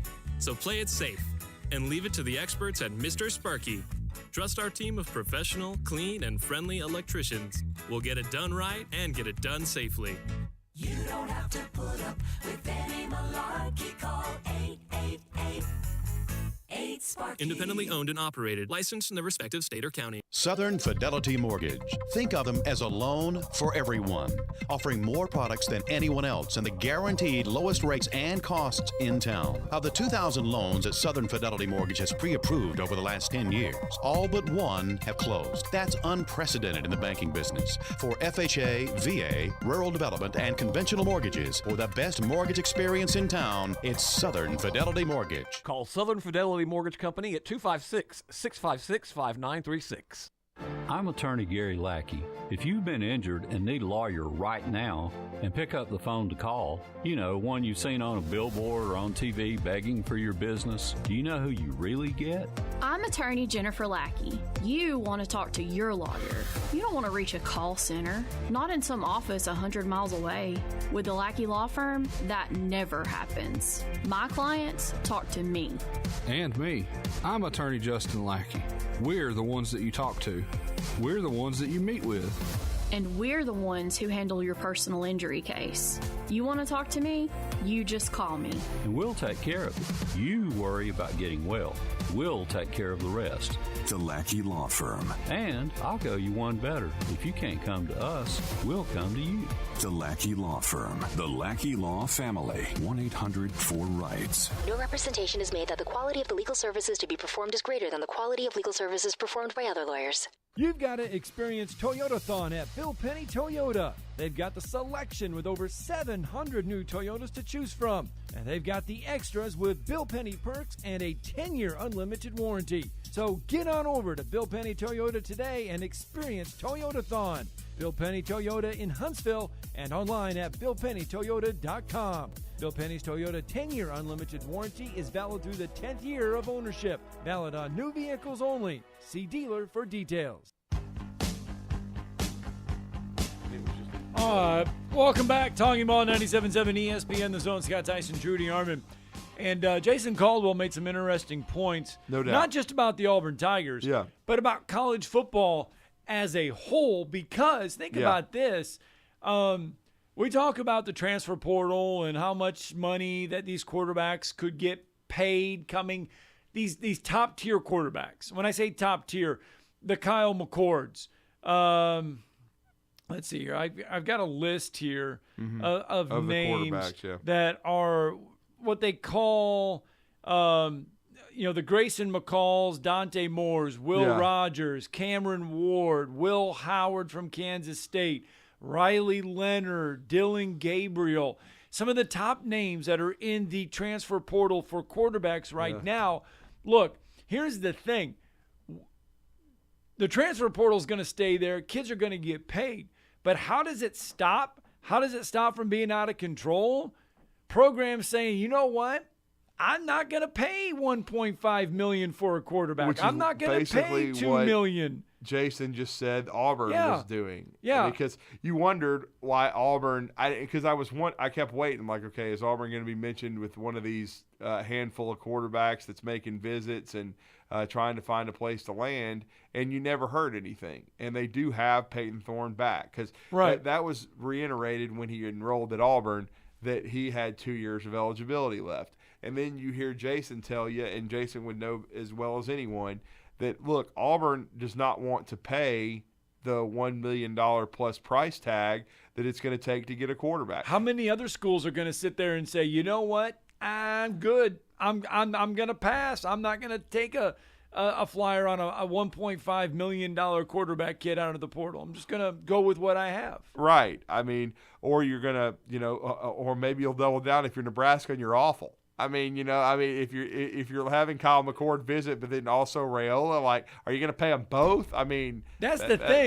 Matt Rule said, you know what, to get a good quarterback, he's the one that put it out there. If you get a good quarterback, it's going to cost you between $1 to $2 million. And now Kyle McCord is visiting Nebraska, and they're getting one of the Dylan Raiola. They're in the hunt for a top prospect. It sounds like they're going to get him, but I mean, have they got enough NIL money to pay them both? Did Nebraska all of a sudden open up the wallet and say, was he speaking on experience when he said that's what it's going to cost to get a quarterback out of the portal? It just looks like Hugh Freeze's philosophy is they're going to continue to try to strengthen the offensive line and revamp the receiver core. That they're trying to put better weapons. It's what Jason said about this putrid crap that I just watched on my TV, which was the absolute abomination of the Miami Dolphins last night, just crapping themselves because Tyreek Soft decided that his ankle was hurt and that he was going to stand over there on the sideline until needed and basically try to take half the game off. Okay, and then he did play a few snaps, blah blah blah, and then they end up losing the game. I mean, it was absolutely awful. I mean, the way the Miami Dolphins lost that game, I'll give the Titans credit. The Titans hung in there, and honestly, if they hadn't been their own worst enemy and imploded on about 3 turnovers, they would have blown the Dolphins off the field. The Dolphins didn't even look like they were interested in playing yesterday. At least to me. I mean, I know they started getting guys hurt and guys were getting, and they already were down 2 starters on the offensive line. By about the middle of the first quarter, they were down 3, but it was just really bad. I mean, like Jason said, you take great players off the field, it makes a huge difference, and it certainly did for the Miami Dolphins last night. It was awful, and it's just one of those things why you can't ever predict the NFL because you never know who's going to be locked in, who's interested in playing. I mean, the Giants have won 3 in a row, and they were putrid, a month ago. They looked like maybe they were going to be in the top 3 picks in the draft, and now they've won 3 in a row because I guess some of these guys realize, hey, if we don't start playing, I'm going to get cut. You know what I'm saying? So, and that's why. Wait a minute. You mean Brian Dable still can coach? Yeah, there you go. So, I mean, have they got a guy named DeVito, not Danny DeVito, but somebody named DeVito playing quarterback, and his family's in the stands, and they're going nuts because he's a New Jersey kid who was undrafted, and he's the quarterback of the Giants. I mean, it's like a Sopranos spinoff. I mean, it's unreal. I don't know. I like that show, by the way. Oh, I did too. I mean, no, I haven't. I didn't even know he was playing. I was like, oh. I mean, I knew they had an injury to Daniel Jones. Yeah. Honestly, I didn't know who was playing. Yeah. Yeah, I mean, it's just crazy. The NFL is crazy and unpredictable. It's very, very difficult to navigate. Cameron Ward, though, expected to visit Miami. Oh, yeah. From Washington State, so he's expected Well, to some visit think Miami. he's going to end up at Ohio State. Now, he hasn't yet. Now, you're talking about the Washington State quarterback. Yeah, Washington State, Cameron Ward. Who was it? Before that was at Incarnate Word. So we'll see. Because, see, there's thoughts that – here's the thing about all these dominoes. Like Kyle McCord, I saw a prediction yesterday that he would end up at Miami. But who knows? Because Tyler Van Dyke's in the portal. Remember, he held out last year to get more NIL money and still sucked. So, you know what I'm saying? So that's I got to ask you, though, are you buying Will Levis now? Not really. I mean, he did some good things last night. Yeah. He showed some potential. Yeah. I mean, he should at least be their quarterback the rest of this year, and they probably need to give him maybe a full year next year. But guess what? Derrick Henry's going to be a free agent. They're not going to pay him. If I were him, I'd be skedaddling to a contender and trying to win a Super Bowl before the end of my career. So who knows how good the Titans will be. I mean, and then I think Nuke Hopkins is on a one-year deal. I mean, and he made some insane plays last night. I mean, he's always been a great player. I still am shocked that he ended up at Tennessee, but I guess nobody wanted to pay him either. But the future of the Titans to me is still shaky because you don't know. It goes back to what Jason Caldwell said. Right. You don't know who's going to be around the quarterback. But he did show potential. Okay. All right. Enough to, I'm sure, get a long look. Just wondering. All right. Got to get a break in. Because when we come back. See, there's DeVito. There it is. Tommy DeVito. Ah, yeah. Wow. That's straight out of. Yeah. That's straight Central out casting. of Sopranos. Yep. Wow. Not stereotyping anyone. No. But that is straight out of The Sopranos. Which, by the way, heck of a series. Oh, yeah. Still today. All right. Got to get a break in. Alabama football recruiting talk next.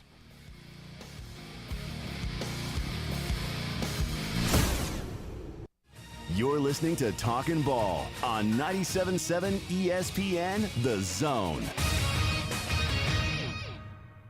From the Fox 54 Weather Center, I'm Chief Meteorologist Jordan Dressman. A partly sunny sky this afternoon. Temperatures climb into the mid and upper 50s. We're going to drop into the mid 30s as we head into the overnight, early into your Wednesday morning. Maybe a little more cloud cover on Wednesday afternoon. I still think we're going to get to enjoy a fair amount of sunshine. Temperatures climbing into the mid and upper 50s. A couple of us making a solid run at 60 degrees. I'm Chief Meteorologist Jordan Dressman on your home for ESPN Radio, 97.7 ESPN The Zone.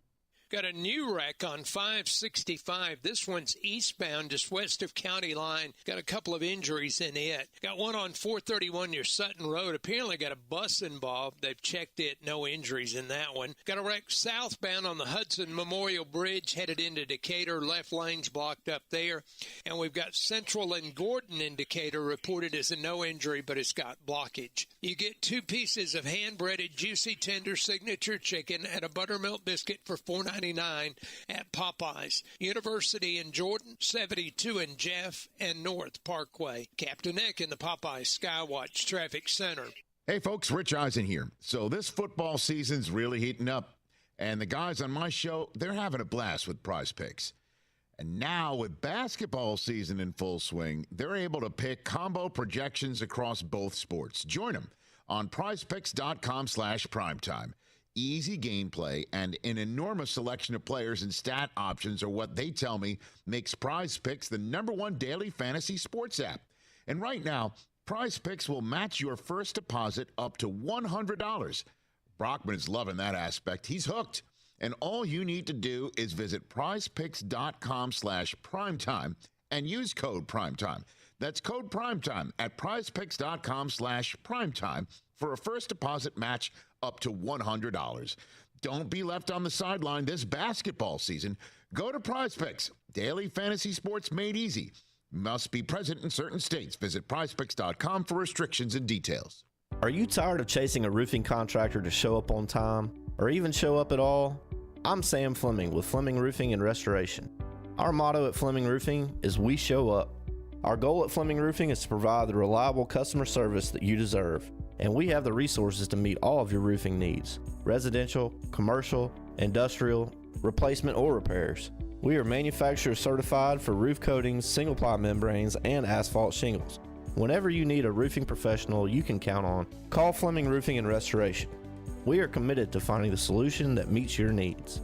We don't have quotas or heavy-handed sales tactics. Fleming Roofing, we have expert experience. We show up. Free estimates, residential, commercial, industrial, replacement, or repairs. Check us out at FlemingHSV.com. FlemingHSV.com. When you need a quick response, it's Fleming Roofing and Restoration. We show up.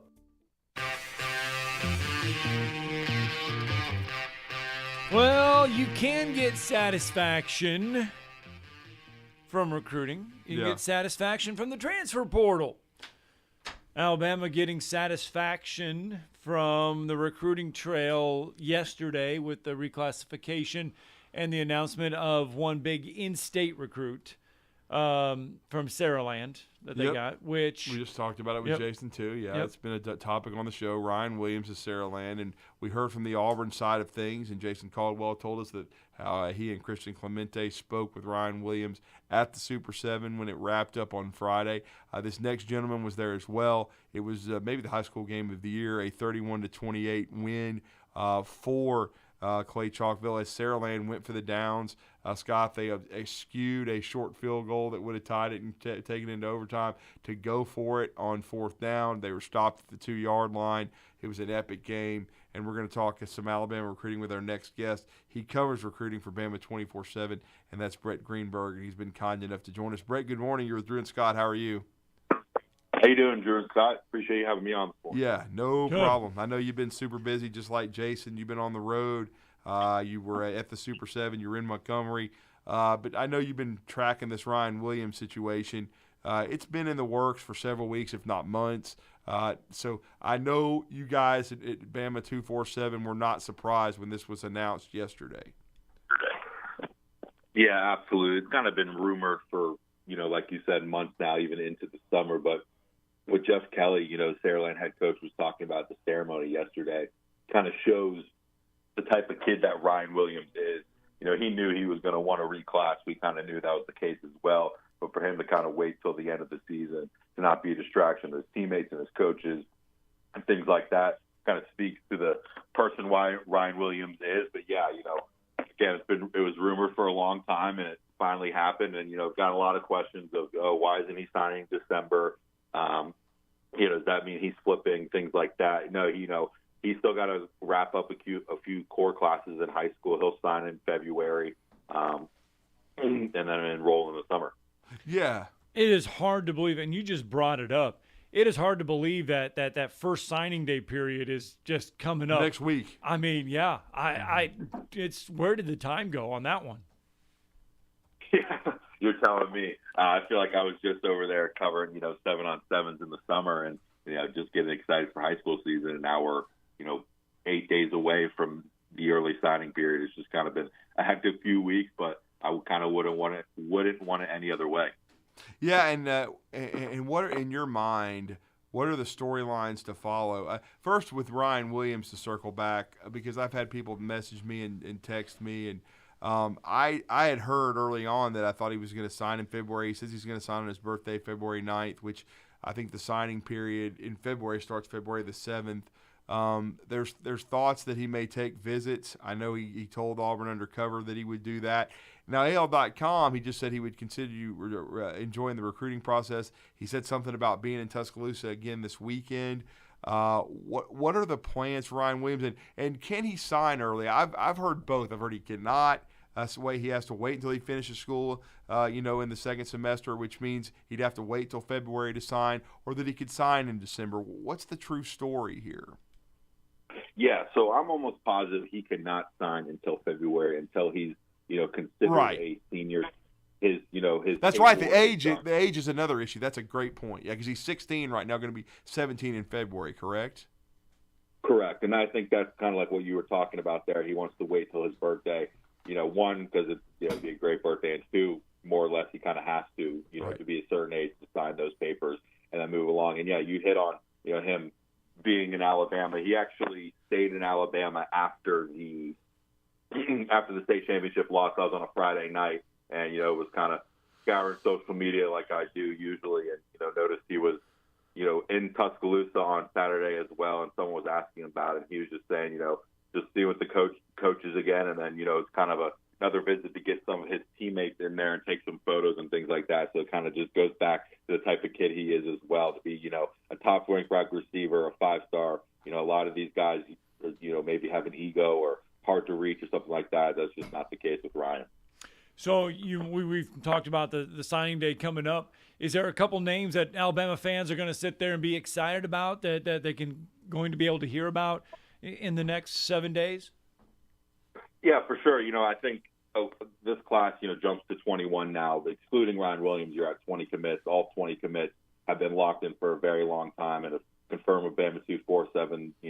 16 of them are going to sign early. So not as many maybe surprises there on the commit front. I don't see anybody flipping or anything like that. But, the big kind of storylines here to round out or, finish out the class is kind of just that running back position. We kind of talked about it before and, continue to talk about it on Bama 247 for the last, months or so. Still no running back commit in the class. Alabama's continuing to push for a guy like Daniel Hill, Meridian, Mississippi, 4-star running back, continues to he delayed his commitment. He was supposed to be in August. He's not going to sign until January 6th. So I guess that's beyond the early signing day. But a couple other guys to keep his eye out for is Arkansas commit Jaden Baugh out of Decatur, Georgia. He was just in Florida for an official visit. He will be in Alabama for an official visit this weekend. Some coaches are going to be in to see him this weekend as well. So, that between Jaden Baugh and another guy, Kawan Lacey, who he committed from Nebraska in late October, and immediately picked up a lot of Alabama buzz, was even crystal balled twice to Alabama in Alabama's favor. But, since then, Ole Miss has picked up a lot of steam as well. So I think kind of the biggest question mark or biggest thing to kind of keep a track of is that running back position. Is Alabama going to, fill that position and fill that hole? But, I was talking about it on our podcast a couple of days ago as well. Is, that's not – I think if you were to ask the coaching staff what's the most pressing need, I don't know if running back position is. I don't think the 2024 room is going to be hurting too much between, Jace McClellan, Roydell Williams, Jam Miller. McClellan and Roydell can return. Jam Miller will be a junior. Justice Haynes and Richard Young will be sophomores. Assuming there's not a mass exodus at that position, I think Alabama fans will be just fine. And if there is, and, that you don't end up with a commit, you can certainly go in the portal and fill that position right there. Well, and then also there's a couple other positions. Certainly they'd like to add some help along the defensive line and at offensive tackle. We know Jordan Seaton, they're still going to recruit him, but he committed to Colorado. Brett, as far as targets go, is there a defensive line target or a offensive tackle that we should track in the coming days? Yeah, absolutely. Offensive tackle position did a little write-up earlier or late last week as well. It's Favor Edwin, a 6'8", 300-pound prospect out of McDonough, Georgia, just south of Atlanta. Very raw prospect, interesting guy. He's only played high school football for 1 year, but kind of his sheer measurables and size make an offensive line coach kind of drool. He was in Alabama over the weekend for his official visit. Have heard it went extremely well. That's going to be coming down between Auburn and Alabama. He's, was telling me before the visit he plans to make a decision in the next couple of days and then make it known on December 20th. That's kind of it as far as the offensive tackle position goes. There's just, overall talking with some people in the industry and around the country, kind of a down year for 2024 with offensive tackles at, in that position. But as far as, on the defensive side of the ball as well, defensive tackle is a Canadian prospect, Steve Muabumba. Is it Muabumba? I'm trying to figure that out. See, I've been working on it just like I did Uiagalelei and Tagovailoa. So is that how you pronounce it? That is what I've gotten approval from Steve from that, so I'm just going to keep running. Okay, say it one more time so I can start getting this. Steve Muabumba. Muabumba. Okay. Muabumba. Yeah, I can even do that one. I know. I'm just saying. He's a 4-star defensive tackle target. He actually reclassified from 2025 and to 2024 earlier this summer. He went on a string of visits in the summer and came to Alabama and got an offer 2 days later. And he was telling me how he got brought up to Nick Saban's office after and said, I don't care what class you're in. We want you. So that kind of paved his way to reclass of 2024. He was in over the weekend for his official visit, spoke with him and his trainer after, and they, continue to talk, really high about Alabama. I've said it for the last couple of weeks up until a month. I continue to feel very good about where Alabama stands. He'll take one last official visit this weekend to Mississippi State to check out Coach Jeff Levy. And then he'll make his decision on December 20th. He'll have a big ceremony up in Canada. It's a big deal. He's the first, D1 football player from his area to play, to go on to play college football. So that's a big deal for them, and they'll have a whole ceremony. But again, I like where Alabama stands. Yeah, and then of course I know they'd like to add one more edge rusher to this class. I know Solomon Williams has been mentioned, Ja'Shawn Ross. Where does that kind of because when it's all said and done, it looks like Alabama could, and I would count Ryan Williams among this, would like to add maybe 5 or 6 more guys to this class, to the commitment list that they already have. And I guess Ryan Williams is, of course, now part of that commitment list. I guess he would make them have 21 commitments. But it would seem that they want to, sign about 25 or 26 come next week, even though we know Ryan Williams will have to wait. Yeah, edge position, again, is another point of focus. I'm glad you brought that up. You never can have too many guys, and especially with Chris Braswell and Dallas Turner probably off to the league, you kind of want to rinse and repeat, reload. Like you said, Solomon Williams, Nick Saban, and a couple assistant coaches will be in to see him today. Quite frankly, he's kind of one of those recruits that's kind of tougher to reach in the last couple weeks, so haven't gotten, full thoughts or anything like that from him. But, he was up in Tuscaloosa in June, and he named Alabama one of his leaders along with Oregon. And I think Alabama has continued to, put the pressure on and been one of the teams to beat. He returned for the LSU game and continues to speak very highly of Alabama. I think that one's going to probably come down to Alabama, Oregon, and Texas. Texas has kind of entered that conversation as well. A&M was kind of in it for a little bit, but I think with the coaching change and stuff like that, it's kind of fallen off. But I think this is a big visit this weekend. Maybe you can get him to come down, for this weekend for an unofficial visit. I'm not sure exactly what his plans are. And then, another guy, like you said, was Ja'Shawn Ross out of Kansas City, Missouri, 6'4", 250-pound plus, not offers that jump off the table from you, but Alabama, offered him, I believe it was about a month ago. Nick Saban checked on him with him last week. So, that shows a lot and shows what type of priority he is. Still planning on speaking with him later this week, but between one or the two of those guys, I like Alabama's where they stand with them, a little over a week before early signing day. And finally, and we're talking to Brett Greenberg of Bama 247. We haven't heard of any visits yet, really, of portal targets. When do you think that amps up for Alabama? Because some of them they would like, I'm sure, to get in in January to practice with the squad, but is the portal activity going to increase? Because we've heard some names that Alabama could be, connected to, like a Tyler Barron from Tennessee. But what are your thoughts on the portal right now? Yeah, for one, it's kind of just a national outlook. It's the craziest thing in the world, and there's got to find something to figure this out. But yeah, as far as Alabama goes, I think most Alabama fans know, like, when you're a part of college football playoff and continue to play another month of the season, your timeline looks a little bit different than maybe other teams. Like, you've seen Georgia lose, I think it's over 10 guys in the portal already. I think, Alabama, for one, is probably going to lose a couple people. That's just how it works these days, just with the loaded roster and things like that. I think that probably comes as soon as this Sunday after the semifinal game. And then I think Alabama's probably going to be active in the portal as well. I hit on a little bit there. Maybe they do need to go get a running back. I think, offensive line, maybe grabbing another offensive tackle is going to be a point of emphasis. But yeah, I think in the next couple, weeks or so, we're going to see it really ramp up. And yeah, Alabama has been, we've seen some things, been in contact with a couple defensive linemen and L.C. Overton and Tyler Barron. I'm not exactly sure if they're going to get on campus at any point. I've seen some things about Overton being on campus this weekend, but I'm still kind of trying to confirm that. Well, good stuff from Brett Greenberg of Bama 247. We appreciate the time. We know it's a busy one for you.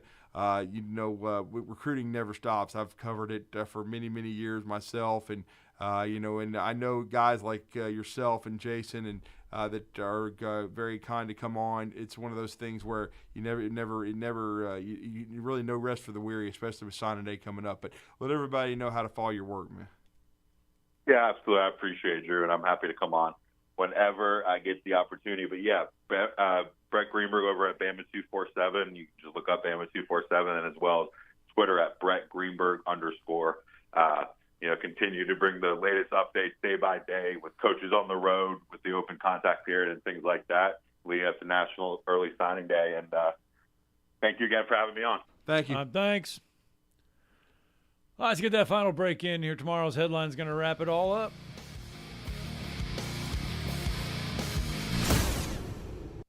You're listening to Talkin' Ball on 97.7 ESPN The Zone.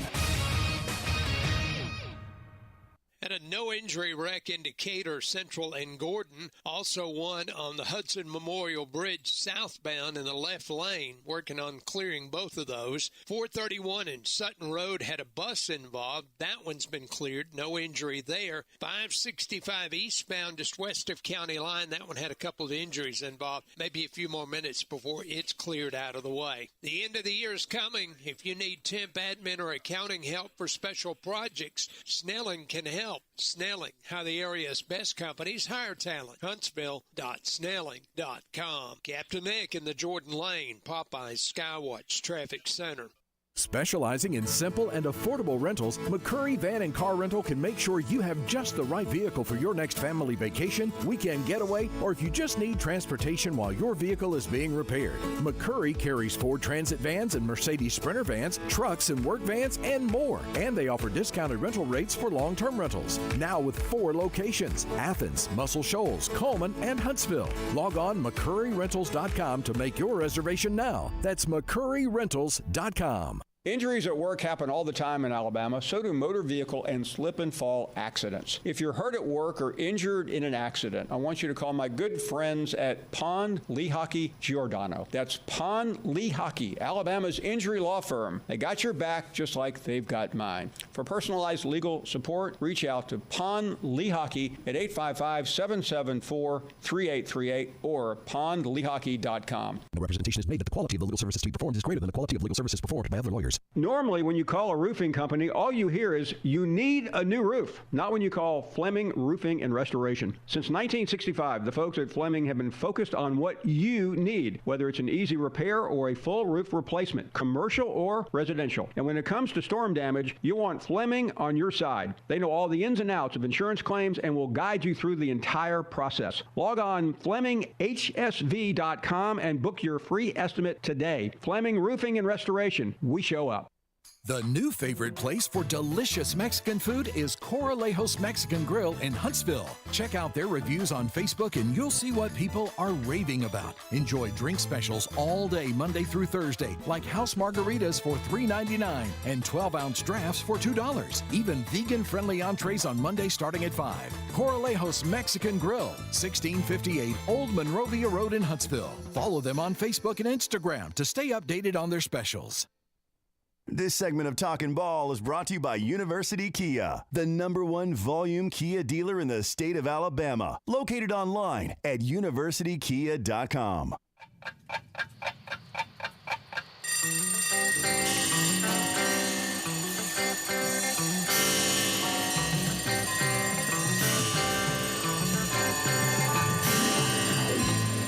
It's time for tomorrow's headlines today with Scott Theisen and Drew DeArmond on 97.7 ESPN The Zone. I'm going to bring up a name to you.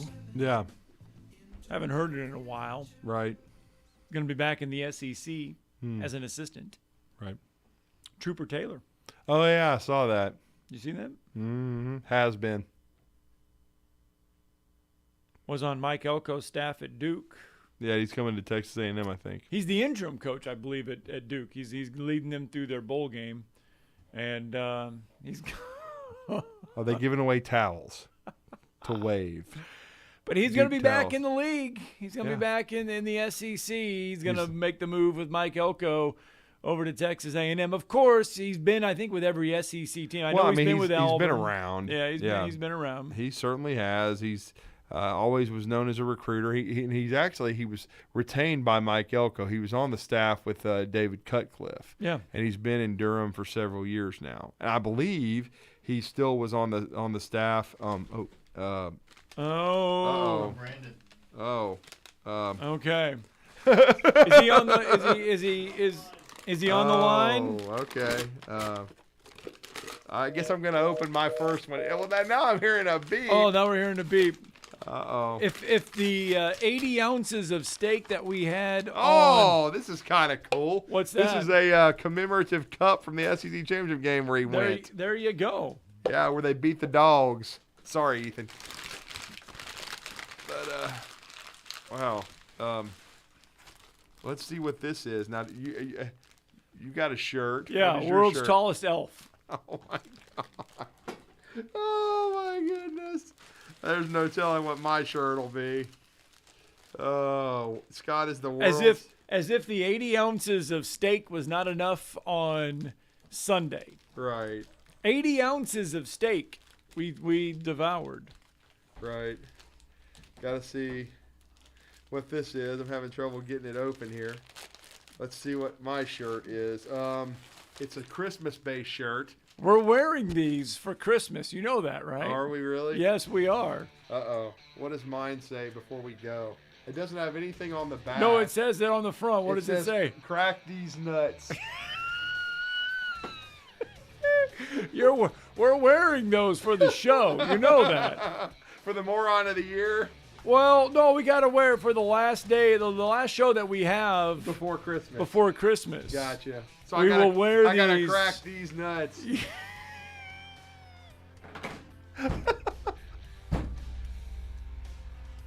Oh, my gosh. Oh, Brandon. Oh, nothing better than what? Well, heck, Saban even said these nuts, so we know that. He got away with it.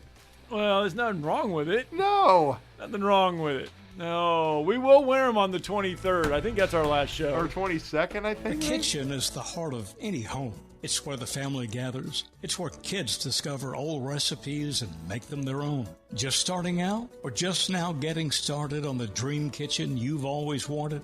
I'm Chris Haygood, and from all of us here at Bob Wallace